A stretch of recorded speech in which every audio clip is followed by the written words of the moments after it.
Yeah. Here is Jacob's Piper. Just got a new propeller on it. What is this called again, Jacob? Twin Comanche. Twin Comanche.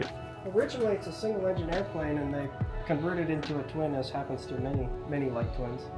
Interesting. So it's the same wing and fuselage for a single-engine airplane. How much does it weigh? Because we're gonna pull it out now, right? It's like 2,400 pounds. Oh, it's not too bad. I suspect. It's not too bad. All right. Back at it. I also got today the little fan that needs to be attached to the panel for the iPad. You know, the one that they want to charge you a bunch of money for, that is actually a very cheap fan. That is going to be here. And this one actually runs directly on 24 volts. So when we're wiring it up to this converter, we can just wire it up directly to the 24 volt input. So let's just screw that on there real quick. And then we're probably going to start wiring up all of the positives for all of our LRUs. And yeah, we'll get to it. Okay, so I wired up the crimps for the fan. So I know how to cut them a little bit because there's not much space. I also wired up the crimps for the 5 volt connectors. And I'm gonna wait to screw these on until we hook up the power lines. So this is when it's going to run to the circuit breaker and provide 5 volts, and it'll provide 24 volts to this fan. So yeah, it's about 15 watts. So it's not gonna be that much, 1 amp or something like that. So now we're going to start doing the wiring here. Actually, before I do that, I know I keep changing plans, but I am going to wire up, I think, the button for this. And there's a couple of switches I need to do. I'll show you guys. But first, I'm going to test the fitment here. And then I'm going to probably have to sand down the interior a little bit. As you can see, it doesn't quite slip on there. And we want it to go on there with almost no force, because there should be a set screw that we can put in here that we're going to use. Yeah, we want to make sure it fits in there properly. So now we are going to wire up this double pole, double throw switch. This is the diagram we're using. Essentially, you have your positive and negative input, which is going to come from the circuit breaker. And then instead of this going into the motor, this is actually going to go into the GSA 28. And the polarity of that is going to determine what the GSA 28 passes to the trim. But the GSA 28 is also set up in such a way that if the GSA 28 ever loses power, it can still pass this signal through. So we're going to directly wire this up to the GSA 28, but first we're just going to route all the wires and solder everything together.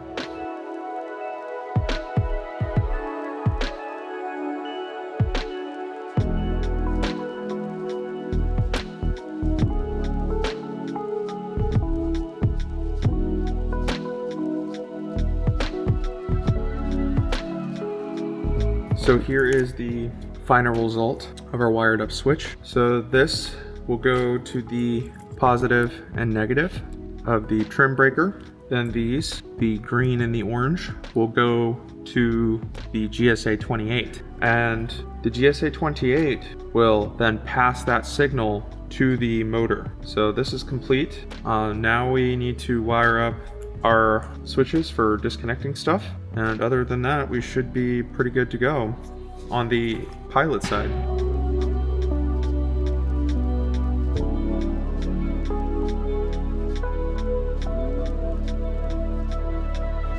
Okay, so I got this thing connected. This was incredibly difficult because I decided to make the tolerances on this super tight. I had to even shave down these to even get them on there, and then it took me a couple more minutes to finagle these on, but they're tight, they're pushy. Now we're just going to test them really quickly just to ensure that they're indeed doing what they're supposed to before we start wiring everything up. And then we're also going to test the other button as well, just to make sure that everything is, because it took me, I don't know, 30 minutes these on here because I had to shave these off because it's so tight. There's just no room. This is like the third design iteration as well. Now I'm just testing to make sure they do what they're supposed to. Now we're going to our double throw, although probably need a power supply for this one. I've located a battery. We essentially want to check our outputs and see what switches properly. Not sure if you can see, but when I press this, see how it goes negative? Now when I press it the other way, it goes positive. That means the switch is doing what it's supposed to, and that means we're good. We can install it. Here's the completed assembly. Press my buttons. Looks pretty good.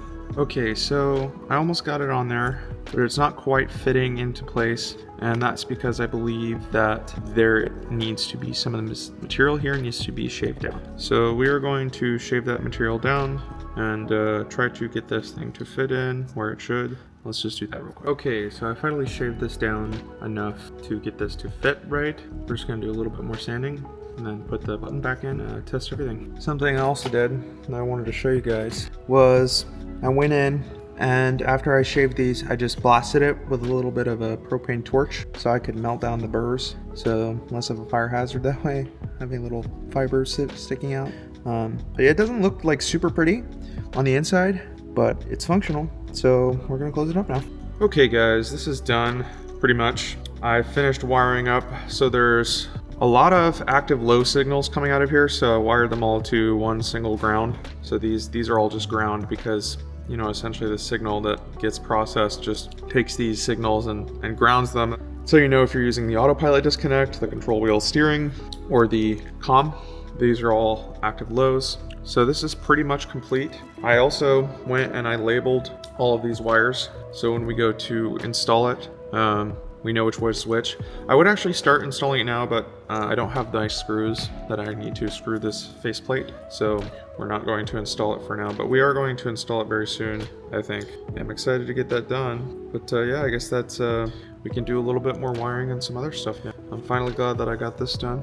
Look at that. Looks pretty cool. It's very close fit. While I'm here, I'm also gonna wire up this micro switch. So this is on the left is the C, in the middle is the NO, and then this is the NC pin. We're just going to wire it up to our new micro switch, which we have right here. And yeah, we'll just do that real quick. Alrighty, got this bad boy wired up. I had to test which was NO and NC on this, but I figured it out. Got it hooked up. This will go right here once we get around to doing that, and it'll just actuate and let you know when the gear is traveling or not. So yeah, it looks good to me. I might call it here today. You know, we accomplished a good amount. I was actually able to finish all the wiring for this thing, and it's getting pretty chilly.